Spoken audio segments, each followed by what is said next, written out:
যার মা সে গরিব নয়, সে আব্রাহাম লিঙ্কন। মাকে কখনো জড়ায় ধরে বলা হয় না যে মা তোমাকে আমি খুবই ভালোবাসি। কোনো একটা কষ্টে আছি তখনও মার কথা মনে পড়ে। বলা হয় নাই হচ্ছে গিয়ে মানে আমি আম্মুকে অনেক ভালোবাসি। আম্মু হচ্ছে আমার বেস্ট ফ্রেন্ড, তো সেইখান থেকে খুবই ভালোবাসি আম্মুকে।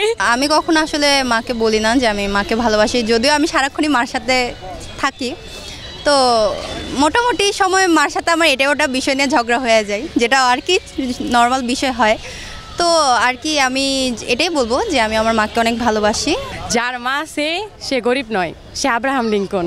মায়ের সাথে যদি কাউরে তুলনা করা হয় তো সেটাও ঠিক না, কারণ মা অতুলনীয়, তার সাথে কিছু তুলনা করা যায় না। আমি আমার মা ছোটোবেলা থেকে অনেক স্ট্রাগল করছে একটা সময়, কিন্তু সে কখনোই আমাকে সেইটা বুঝতে দেয়নি। বুঝতে দিলেও সে আমাকে আগলায় ধরে রাখছে। মাকে কখনো জড়ায় ধরে বলা হয় না যে মা তোমাকে আমি খুবই ভালোবাসি। মাকে তো স্পেশালি বলতেই হয় যে আসলে আম্মুকে অনেক বেশি ভালোবাসি। এবং পড়াশোনার ক্ষেত্রে হচ্ছে ঢাকায় থাকা, আম্মু হচ্ছে আমাদের বাড়িতে থাকে আর কি, গ্রামের বাড়িতে।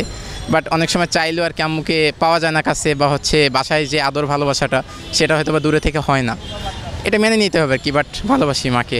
রিসেন্টলি মানে খুব সুন আমি দেশের বাইরে চলে যাচ্ছি, তো আমি আমার মায়ের হাতের রান্নাগুলো বা মায়ের সাথে কাটানোর সময়গুলো সব কিছু খুবই মিস করব। তো এটা হয়তো আমার মা থাকাকালীন মাকে এটা কখনো ওইভাবে এক্সপ্লেন করা হয় না যে মা আমি তোমাকে অনেক বেশি ভালোবাসি। মাকে তো প্রতিটা মুহূর্তে মনে পড়ে। যেমন একটা ছোটো বাচ্চা হাঁটা যেতেছে, ওর মা ওরা ডাক দিছে, ওই জিনিসটা আমি দেখছি, তখনও মার কথা মনে পড়ে। বা কোনো একটা কষ্টে আছি তখনও মার কথা মনে পড়ে। মার কথা প্রতিটা মুহূর্তে মনে পড়ে। যেটা সবসময় বলতে চাই, সবচেয়ে প্রিয় কথা হচ্ছে মা তোমাকে ভালোবাসি, কিন্তু ডাইরেক্টলি এভাবে কখনো বলা হয়নি।